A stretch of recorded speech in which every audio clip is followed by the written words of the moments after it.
Bonjour à tous les amis, j'espère que vous allez extrêmement bien. Et aujourd'hui, moi je vous reviens avec un jeu, un oracle, donc un oracle plutôt ancien, enfin ancien, pas si ancien que ça, mais ce n'est pas en tout cas une nouveauté. Donc voilà, si vous aimez les valeurs sûres, voici un petit oracle qui je suis sûre va vous plaire. Et si vous ne le connaissez pas, eh bien je suis sûre que vous allez craquer dessus. Dites-moi en com ce que vous en pensez. En tout cas aussi dites-moi la carte chouchoute.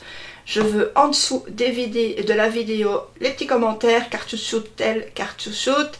Et puis comme ça me fera plaisir. En tout cas dites-moi aussi si vous allez bien. Ça me fait plaisir tout autant. Alors, aujourd'hui donc, c'est l'oracle des fées de Lucy Cavendish, qui est paru donc aux éditions Exergue. Donc on a un boîtier comme ceci, qui est assez grand, qui est brillant, voilà. Sur les côtés, c'est comme ceci, voilà, hop. Et on a un petit panel de cartes pour un peu ne pas vous lâcher dans la nature et savoir ce que ce jeu renferme. C'est l'idéal, hein, du coup. Alors, je vais vous lire. Les fées sont de puissants êtres de lumière. Leur savoir est immense. Elles connaissent le magnétisme, la divination, la science des herbes, la musique, etc. Elles murmurent leurs messages dans nos rêves, nos pensées intuitives ou nos visions. Apprenez à les écouter. Votre vie en sera changée. Chacune de ces 47 cartes magnifiquement illustrées représente une fée particulière. Chaque jour, tirez une ou plusieurs cartes au hasard et reportez-vous au livre d'accompagnement pour découvrir le message de votre fée. Vous apprendrez à créer dans votre vie des événements positifs et bienfaisants. En communiquant avec votre fée, vous réalisez vos vœux les plus secrets. Vous découvrirez votre être profond et votre vérité. Donc on a un livret de 224 pages à l'intérieur de ce magnifique coffret. Il était vendu au prix de 23,90 €. Je ne sais pas si ça a bougé au niveau du prix. Dites-moi aussi si vous l'avez. Donc il n'y a rien, hein. C'est juste moi qui avais dû mettre quelque chose. Et je sais pas, enfin, il y a eu un petit transfert. Je sais pas. C'est pas grave ça. C'est pas du tout grave les amis. Tant que les cartes sont en bon état, c'est le principal. Et le livret aussi. Alors ici, on a quand même un beau gros livret, hein, bien conséquent. Voilà. Alors c'est en noir et blanc. Hop. On a le sommaire. On a quand même un gros sommaire ici. Hein. Et puis on a les cartes. Donc ici, il était une fois, dit-on. Il y a beaucoup à lire, hein, bien sûr. On va nous parler principalement des fées, de leurs vertus, de ce qu'elles peuvent nous apporter. Qui peut entrer en contact finalement avec les fées? Pourquoi entrer en contact avec elles? Le pouvoir des fées, croire aux fées. Hein. On peut aussi croire à la magie, croire au possible. Comment collaborer avec les fées. Quand travailler avec les fées, alors les symboles des fées. Donc par exemple, on a l'étoile d'araignée, ça va être la communication, les liens entre les gens, les générations à venir, les liens du souvenir, de l'amour, et puis les liens énergétiques. Vous voyez, on a plusieurs choses. On a par exemple la chevelure, les chevelures. Les fées ont de très longs cheveux épais et lustrés, car elles existent depuis que la terre-mère a émis son premier souffle. Leurs cheveux sont pour elles une autre façon de sentir et de communiquer. Ils sont vivants et capables de recevoir et transmettre des signaux. Donc waouh, c'est incroyable. Les signes qui montrent que les fées sont là. Voilà, vous entendrez peut-être des bruissements, vous apercevrez peut-être une silhouette dans un arbre, vous allez peut-être sentir un souffle tiède sur votre joue, ou même un baiser d'une fée sur le front. Voilà, des lueurs vives dansent tout doucement dans la pièce, ou bien des globes apparaissent sur vos photos, volant malicieusement la vedette au modèle. Très joli dit. C'est très bien dit. Alors, le royaume des fées. Alors, donc, on a par exemple Avalon, Fairyland, voilà. La cour des Uncelli. Alors, les fées obscures, les fées et leurs amoureux humains. Les tirages des fées. Donc, on va savoir les questions à poser aux fées, les messages inversés, si vous les pratiquez. Ensuite, on a les tirages. Donc, trois tirages pour communiquer avec les fées. On a le tirage à 7 cartes. Donc, ici, ça s'appelle l'étoile des fées. On a le tirage en croix. Donc, la croix, vous savez, la croix dont on parle à chaque fois pour les tirages. Le tirage de la Trinité, donc en 3 cartes. J'en oublie un 2 ici. En guise de conclusion, voilà. Après chaque tirage, eh bien, dites au revoir, remerciez et refermez la porte des fées. Voilà. Et puis, vous pouvez aussi noter tout ça dans un carnet. Voilà. Alors, on a les miniatures, j'y arriverai. Voilà. Message divinatoire et message inversé. Puis ici, on a, comment dire, tout ce qu'on peut nous dire à propos des fées ici. Et voilà, c'est quand même assez long. Moi, je vais vous faire tantôt une carte. Je mettrai juste le message divinatoire, puis je ferai aussi mon ressenti. Mais sinon, c'est plutôt chouette. C'est un beau livret. Et voilà. Donc, alors, ici, vous voyez, on a Lucie Cavendish. Hein, et puis, on a l'artiste Célina Fenech. Vous allez voir, les cartes, elles sont sublimes. Voilà. Alors, maintenant, on va regarder les cartes, passer aux cartes. On a une tranche dorée. Voilà. On a un dos comme ceci. Donc ça représente un petit peu le tirage à cette carte-là. Voilà. Alors au niveau des cartes, eh bien c'est comme ceci. C'est brillant. Voilà. Allez, on va y aller. Je fais un zoom direct hein, pour pas encore... Voilà, allez, hop. Alors déjà, on a la première carte. C'est la fée du Graal. Donc ici, on a la fée, on a son nom, on a ensuite des mots-clés. Donc ici, fertilité, retour de la vie, santé, cycle de vie. Voilà. Donc ici, on va se retrouver avec un tout petit bord du haut jusqu'en bas, hein, comme vous pouvez le voir. Et voilà, c'est brillant et c'est hyper beau. Donc je vais vous les montrer autrement, parce que j'aime bien faire comme ça. Voilà. Alors ici, on a Barnabé et le prince. Rattrapez-moi. Donc vous voyez, les cartes, elles sont vraiment quand même extra quoi. Je vous dis, c'est vraiment des oracles coup de cœur, mais c'est surtout parce que je les ai choisis en tout premier quoi. Lueur dans l'obscurité. Peur de s'envoler. Son refuge favori.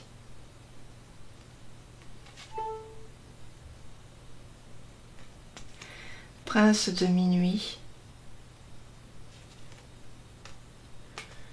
Le réconfort.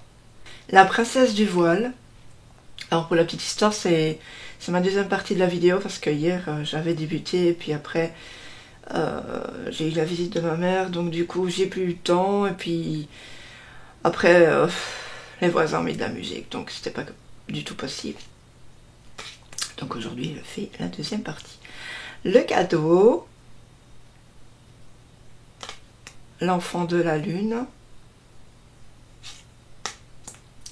reflet magique, et vous voyez comme les couleurs elles sont hyper belles, elles ressortent, voilà, suivez-moi, donc c'est celle qu'on retrouve sur le boîtier. Par contre pour le boîtier, je sais pas, j'aurais peut-être vu une autre couleur de fond, mais à part ça, contes de fées. Alors celle-ci est super belle aussi. Je me souviens quand j'ai fait des guidances, j'avais sorti. Donc c'est lâcher prise, détachement, dépassement. Elle est extrêmement belle. La vraie beauté, la voix secrète, dragon domestique, aperçu visionnaire, les fleurs de la nature, la gardienne du seuil, la gardienne des secrets, celle-ci, waouh, le petit garçon bleu, les trois grâces. J'espère que vous verrez bien. Ça me semble un peu flou, mais bon. Les amoureux, l'allure de l'escargot. Et franchement, je trouve que pour la plupart des cartes, elles sont super pour l'intuition, quoi. De faire l'intuitif, c'est dans les bois. Autrefois innocente. Je vous montrerai d'ailleurs quand on va tirer une carte à la fin. Préparez votre petite question si vous en avez une. Merlin. La licorne et la jeune fille. Ramenez-moi chez moi. La magie de cristal. La gardienne de l'histoire. La plus petite des fées. La belle et la bête. Mère et fille. Loin, très loin d'ici. Le portail du géant vert. Alors j'avoue qu'il y en a certains à l'intuitif. Les messages ne me parlent pas trop. Mais quand on a un peu plus d'expérience, pardon, on peut vraiment se plonger dans les illustrations et voir un petit peu ce que ça nous dit. Ensuite, on a fée bienveillante ici. Les sœurs d'argent. Le don d'or. Le don d'or. L'invitation d'acorne. Un garçon ici. Alors, la porte secrète. Enlevé dans son sommeil. La lune noire. Poussière d'étoiles. La pêcheuse d'énigmes. Et puis ensuite, on a la fiancée du géant vert. Voilà. Donc, vous savez que moi, j'adore les illustrations. Et franchement, ces illustrations me font du bien. Je sais pas. Ce sont des illustrations vraiment spéciales pour moi. Tout simplement. Tout simplement. Alors, on va se faire une petite carte. Donc, comme je vous l'ai dit, préparez votre petite question si vous en avez une. Si vous n'en avez pas, ce n'est pas grave. Pas de souci. Donc, moi, je demande une carte pour vous tous, mes amis. Voilà. Que mes guides et mes anges me protègent durant cette lecture de cartes pour moi et les personnes concernées. Et je m'entoure d'une lumière blanche. Rien que l'amour et la paix. Et aussi la bienveillance pour montrer. Merci. Amen.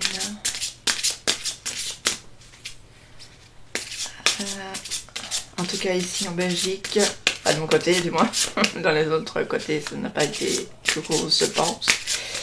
Il n'y a pas eu d'orage. Je suis très heureuse. D'ailleurs si vous avez peur de l'orage,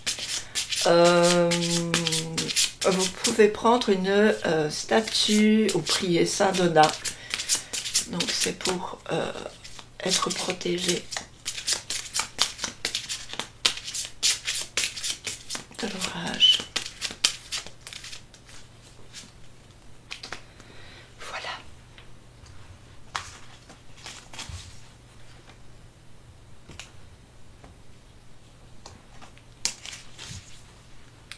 Je fais toujours ça en fait, je coupe en trois fois.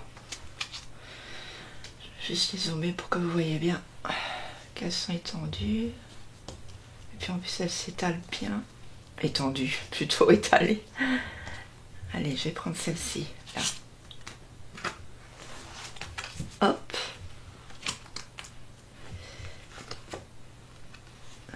Alors,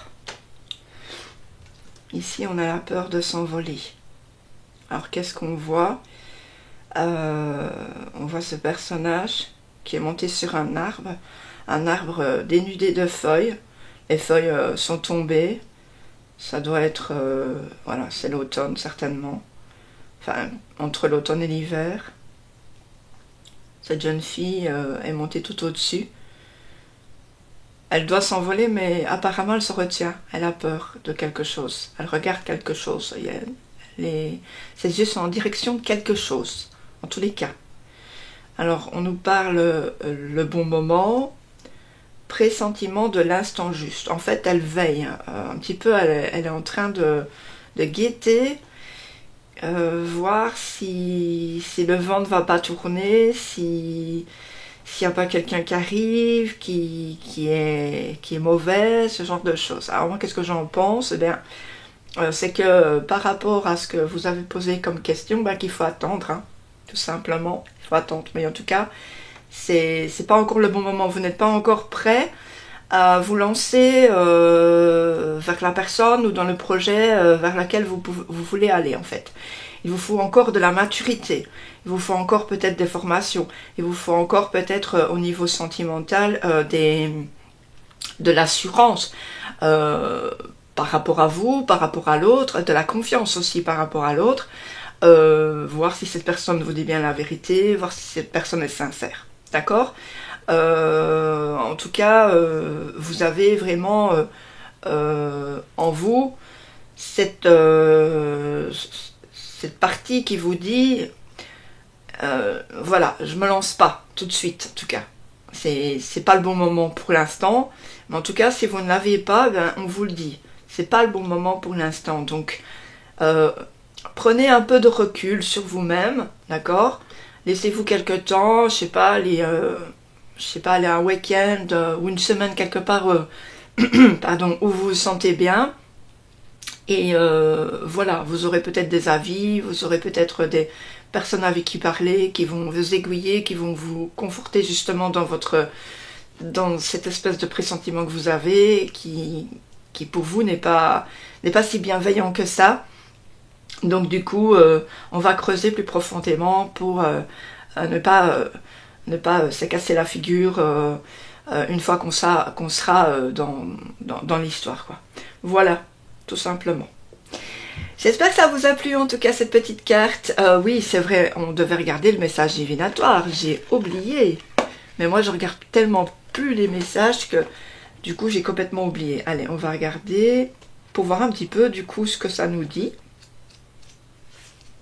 Alors, on a la carte 18. Mais le problème, c'est que dans le livret, on n'a pas les cartes. Enfin, on n'a pas les numéros.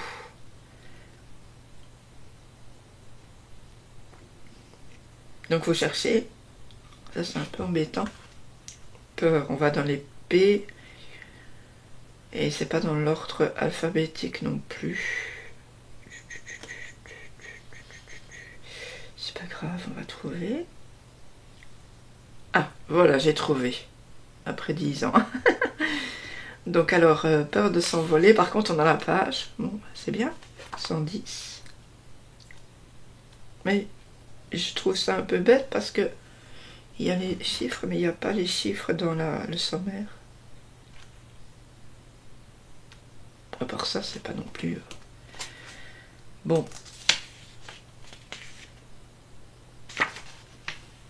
On a le message divinatoire, je vous l'avais dit, je vous lirai seulement celui-là. Alors, il faut tâter l'atmosphère et attendre le bon moment. Mieux vaut ne pas aller là où on vous dit d'aller. Quand vous serez prêt, aux yeux des autres, vous aurez l'air d'avoir peur ou de tergiverser. Mais la vérité est que vous avez besoin d'un peu plus de temps pour pouvoir vous envoler très haut. Vous devez vous mettre en phase avec les cycles lunaires et trouver le bon moment pour prendre votre essor. Planifiez cette étape et veillez à la décider au bon moment quand la lune, les énergies naturelles et la nature elle-même soutiennent vos efforts. Apprenez-en davantage à propos des fêtes de la nature et des cycles lunaires et faites votre planning en conséquence. Ne vous précipitez pas, les bonnes choses prennent du temps et quand on travaille lentement, on travaille bien. La précipitation peut créer des dilemmes. Prenez le temps de sentir ce qui vous convient et préparez-vous à vous envoler plus haut que jamais. D'accord. Donc ici on nous parle un petit peu des cycles lunaires, tout ça, et de voir un petit peu par rapport au cycle, quel est le bon moment, si c'est favorable ou pas, tout ça, si vous aimez travailler comme ça, voilà. Moi c'est pas trop mon truc, les phases lunaires, tout ça. J'aime bien regarder la lune, mais je me suis jamais plongée là-dedans. Et voilà. Si vous aimez regarder et voir comment les énergies sont à ce moment-là, bah, si les énergies ne sont pas favorables, bah, voilà, vous pourrez vous dire pas maintenant du coup. En tout cas, moi j'espère que cette petite vidéo vous aura plu. Moi je le trouve trop beau cet oracle. Il est vraiment un de mes favoris. Ça c'est certain. De chez certains. Alors, comme d'hab, pour me soutenir, on met un petit like qui fait plaisir, on met un petit commentaire qui fait plaisir. D'ailleurs, je remercie tous les fidèles qui viennent souvent me mettre des commentaires. On partage pour que la vidéo soit vue le max, puisque pour l'instant, je suis pas au-dessus de la stratosphère, ça c'est sûr, je fais pas beaucoup de vues, hein, du coup. Je fais peut-être 50, 60 vues, ça dépend. Et voilà. Je sais qu'il y a pas mal de personnes aussi qui se plaignent à propos de ça, ils n'ont pas beaucoup de vues, bon ben, voilà. Ça va peut-être revenir, je sais pas. C'est peut-être aussi que j'ai pas mal... arrêté hein, pendant un bout de temps, vous le savez, j'ai arrêté beaucoup et j'avais plus trop envie de faire des vidéos. Donc là, ce que j'aime bien de faire pour l'instant, c'est reprendre des anciens oracles et puis vous les présenter ou des nouveaux que je reçois. D'ailleurs, je vais bientôt recevoir 3 nouveaux oracles que je vous présenterai. J'espère que ça vous plaira. Et voilà, à la fin de cette vidéo, ben, du coup il y a une petite vidéo à regarder. N'hésitez pas à aller la voir et si vous ne l'avez pas encore fait, ben, likez, commentez, voilà. Et si vous êtes tout nouveau sur ma chaîne et que vous n'êtes pas encore abonné sur ma chaîne, je vous invite à le faire, donc c'est ici. Il suffit d'appuyer dessus. C'est totalement gratuit bien sûr et ça me fera plaisir. Je vous fais d'énormes bisous et surtout prenez bien soin de vous là où vous êtes. Bisous à vous et à vos petits animaux. Bisous!